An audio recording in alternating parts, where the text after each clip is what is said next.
کسی کو نصیحت کریں گے تو آپ نے کئی دفعہ بیٹھ کے سوچنا ہے کہ اسٹائل آپ کا کیا ہونا چاہیے.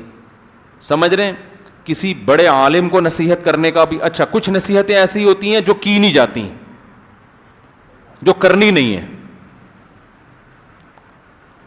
اس لیے کہ سامنے والا اس عین نصیحت ہی کو اپنی توہین سمجھتا ہے.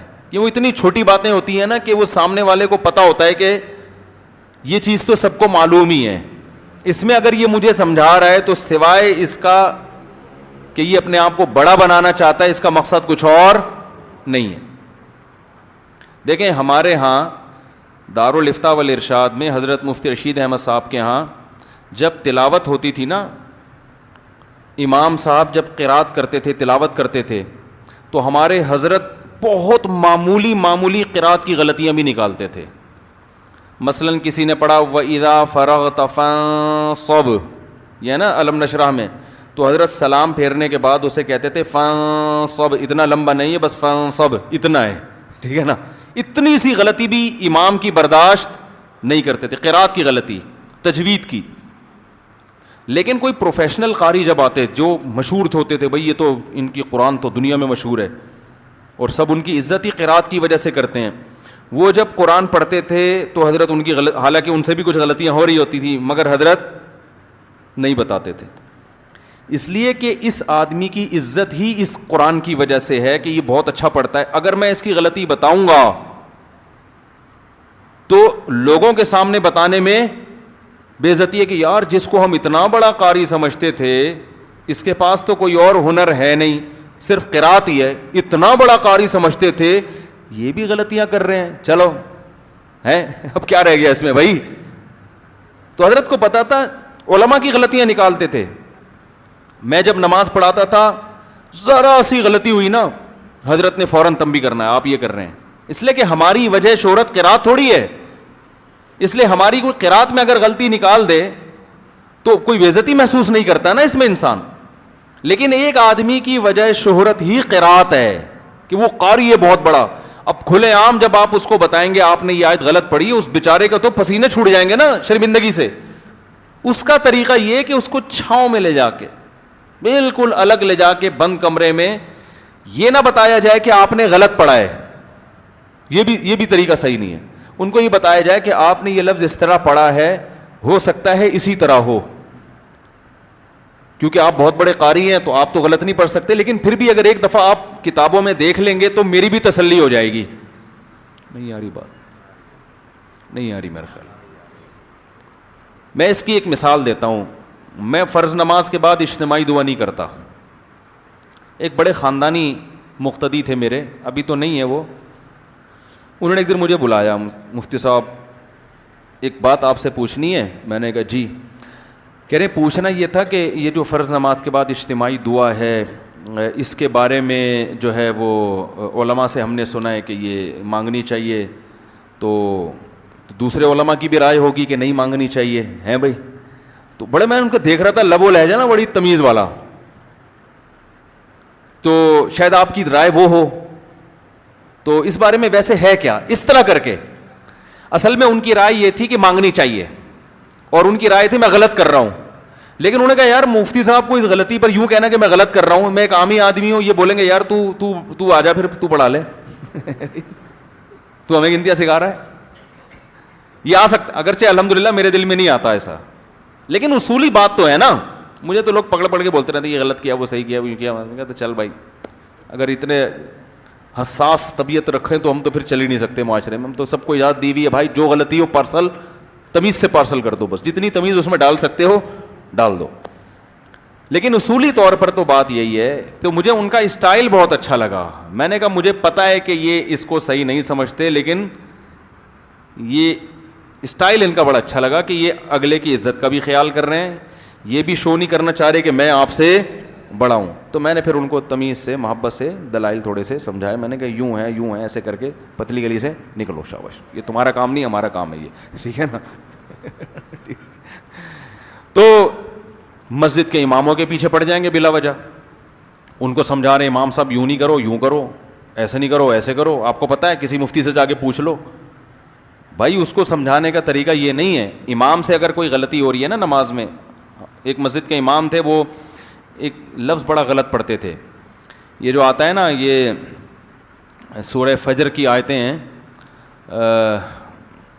والفجر ولیال عشر والشفع والوتر واللیل اذا یسر هل فی ذلک قسم لذی حجر الم تر کیف فعل ربک بعاد ارم ذات العماد التي لم يخلق مثلها في البلاد وثمود الذین جابوا الصخر بالواد الذین طغوا فی البلاد فاکثروا فیها الفساد فصب علیہم ربک سوط, وہ کیا رجز کا لفظ آتا ہے کہیں,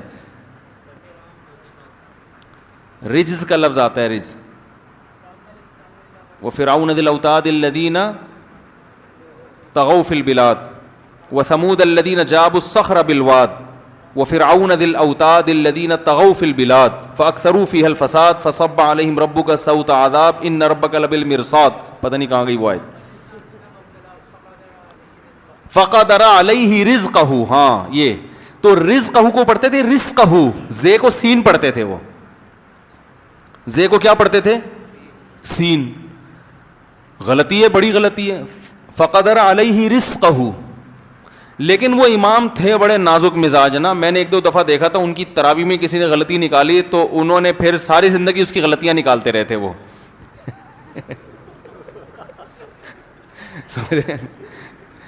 وہ جس نے غلطی نکالی اس نے بھی غلطی کی نا بھائی. پیچھے سامنے موجود ہے, سامنے چپ بیٹھا ہوا ہے, تو اب آپ سب کے سامنے نماز کے بعد آ کے امام کو کہہ رہے ہو کہ یہ آپ نے غلط پڑھا ہے. یہ غلط طریقہ ہے بھائی. یا تو نماز میں بول دیتے, نماز گزر گئی, اب چھوڑ دو اس کو, اب بعد میں چھاؤں میں لے جا کے کسی وقت بتا دو. سب کے سامنے بولے امام صاحب آپ نے یہ غلط پڑھا ہے, اور امام کو غصہ آ رہا ہے تو کہہ رہے ہیں یہ دیکھو حق تو یہ ہے کہ اس کو قبول کیا جائے. او بھائی امام کو آپ کے اسٹائل پہ غصہ آ رہا ہے, کیونکہ لوگ کنفیوز ہو جاتے ہیں, یار یہ والا غلط پڑا ہے تو اور پتہ نہیں کتنا کتنا غلط پڑا ہوگا. ٹھیک ہے نا. تو میں نے وہ انہوں نے امام صاحب کو سب کے سامنے بول دیا, امام صاحب غصہ آ گیا. تو میں نے وہ منظر دیکھا ہوا تھا. میں آپ کو بتاؤں میں نے ان کے پیچھے 5-6 سال نماز پڑھی ہے.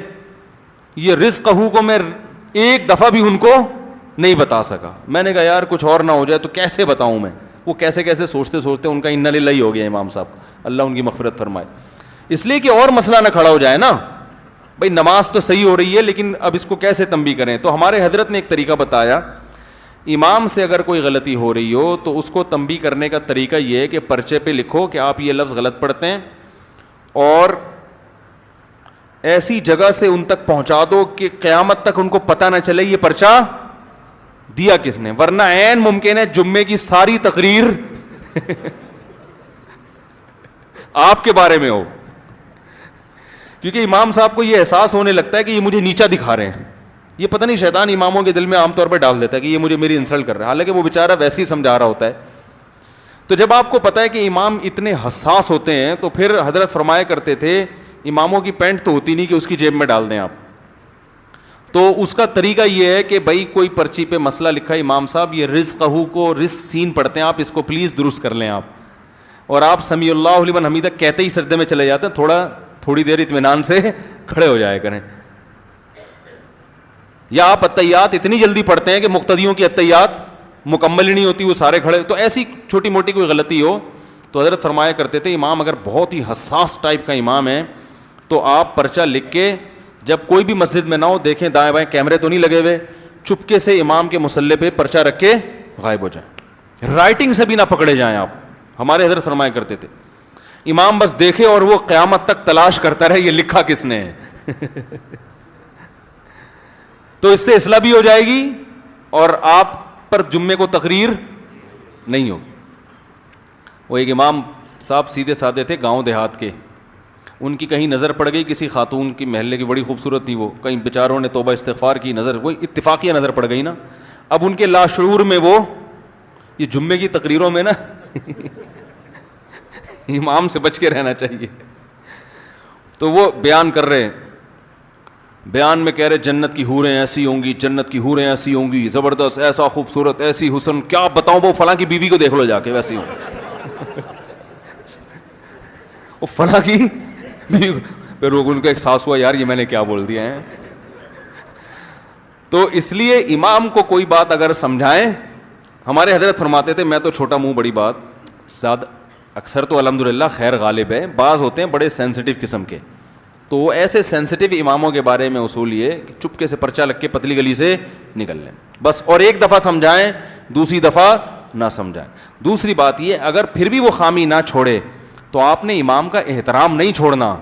مصیبت یہ ہے کہ چھوٹی چھوٹی غلطیوں پہ لوگ امام سے نفرت کرنا شروع کر دیتے ہیں.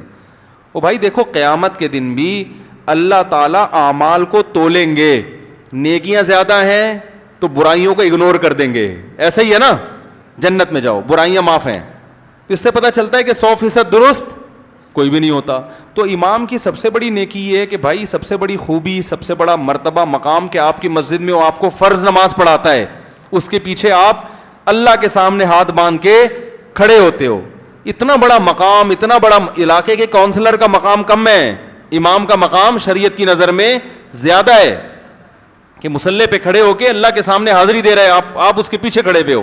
اتنا بڑا مقام ہے. دیکھو صدر بھی آ جائے, وزیر اعظم بھی آ جائے, جب وہ تکبیر تحریمہ کہہ کے نیت باندھ لے گا, اب اس کی صدارت تھوڑی دیر کے لیے ختم. اب جہاں جہاں امام لے کے جائے گا وہاں وہ چلتا رہے گا. امام رکوع کرے گا, صدر صاحب بھی رکوع, امام سجدہ کرے گا, صدر صاحب بھی سجدہ. حضرت مفتی محمد شفیع صاحب رحمہ اللہ تعالی حج پہ گئے تو حضرت اقدس حضرت مفتی تقی عثمانی صاحب نے ایک واقعہ سنایا کہ ان کے والد جب حج پہ گئے نا تو ایک بہت بڑے ملک کے, یعنی پاکستان کے ایک بہت بڑے وزیر, میں نام نہیں لوں گا ان کا, وزیر اعظم بھی ساتھ تھے حضرت کے, مفتی محمد شفیع صاحب رحمۃ اللہ علیہ. تو اکثر وزیر اعظم لوگوں کو نماز پڑھنا نہیں آتی نا, اس ٹائپ کے جو زیادہ اونچے ہوتے ہیں, اونچی پوسٹوں پر ہوتے ہیں, اکثر سب کی بات نہیں. تو وہ وزیر اعظم بھی دورے پر تھا حضرت مفتی شفیع صاحب کے ساتھ. تو جب نماز حرم میں نماز کا ٹائم ہوا تو وزیر اعظم کو بھی اتفاق سے نماز پڑھنی پڑ گئی. تو اب انہوں نے دیکھا کہ مفتی شفیع صاحب جس طریقے سے پڑھتے ہیں میں بھی ویسے پڑھ لیتا ہوں. تو جب حضرت فرماتے ہیں وہ اتحیات میں گئے نا تو حضرت نے اشہد ان لا الہ الا اللہ پہ دائیں ہاتھ کی انگلی اٹھائی تو وزیر اعظم نے الٹے ہاتھ کی, جیسے بچے نہیں کر رہے ہوتے دیکھ دیکھ کے. آپ جب سلام پھیرو نا, آپ کے ادھر بچہ بیٹھا ہوا ہو, آپ ادھر سلام پھیرو تو بچہ ادھر پھیر رہا ہوتا ہے, وہ سمجھتا ہے یہ میری طرف دیکھ رہے ہیں تو مجھے بھی ابو کی طرف دیکھنا ہے, وہ الٹی طرف پھیر رہا ہوتا. اکثر بچے ایسا کرتے ہیں, آپ جب ادھر پھیرو گے نا سلام, وہ بھی آپ کی طرف پھیرے گا. تو وزیر اعظم بھی ماشاءاللہ یہی کچھ کر رہے تھے. تو کیا بات کر رہا تھا میں, وزیر اعظم پہ بات کہاں سے آئی؟ ہاں میں یہ عرض کر رہا ہوں, دیکھو امام جو کرتا ہے مقتدی, تو کتنا بڑا مقام ہے کہ نماز میں بھئی آپ نے اس کو امام بنا لیا. تو اس لیے امام میں اگر کوئی غلطی بھی ہو تو محبت سے اصلاح کی کوشش کریں, ہو جائے ٹھیک ہے, نہیں تو اپنے حال پہ چھوڑ دیں.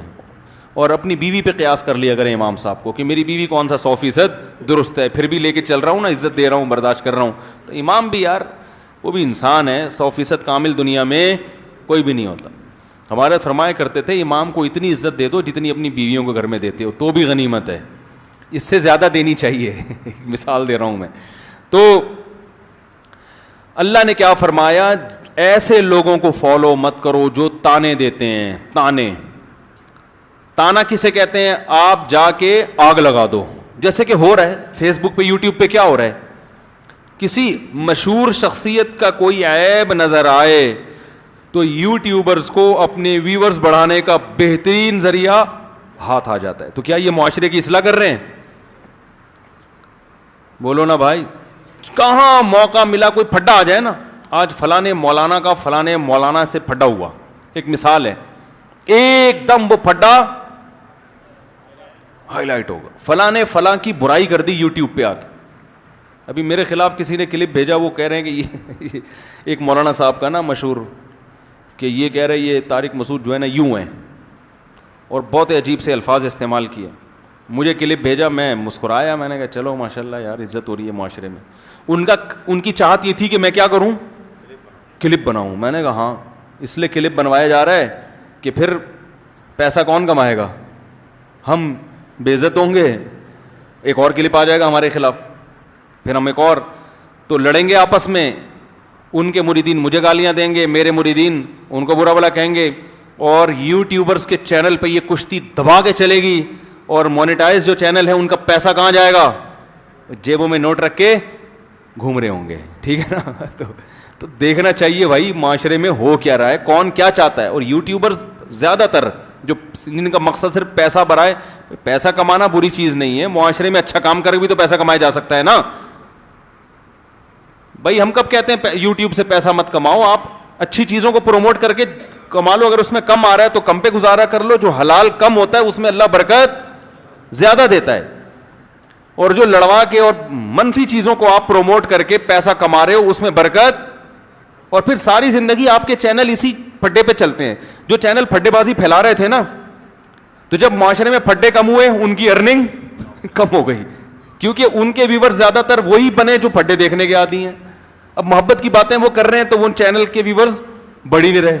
لوگ کہہ رہے ہیں ہم کو محبت تھوڑی سننے کے لیے آتی, یہ تو ریسلنگ کا پروگرام ہم دیکھنے کے لیے آئے تھے یہاں پہ. اب آپ مجھے بتاؤ, جو ریسلنگ دیکھنے کا عادی ہو اکھاڑے میں, تو اگر وہ آپ چینل دیکھ رہے ہیں کشتی کا, اور اس کشتی میں جو ہے وہ کوئی فلم چلنا شروع ہو جائے اور محبت کے ڈائلاگ شروع ہو جائیں, تو جو کشتی دیکھنے کا عادی ہے نا وہ اس چینل کو ان سبسکرائب کرے. وہ کہے گا بھائی فلمیں دیکھنے کے لیے میرے پاس چینل پہلے ہی بہت ہیں. تو جو کشتی والے ہیں نا وہ تو کشتی کے لیے آ رہے ہیں. تو آپ معاشرے میں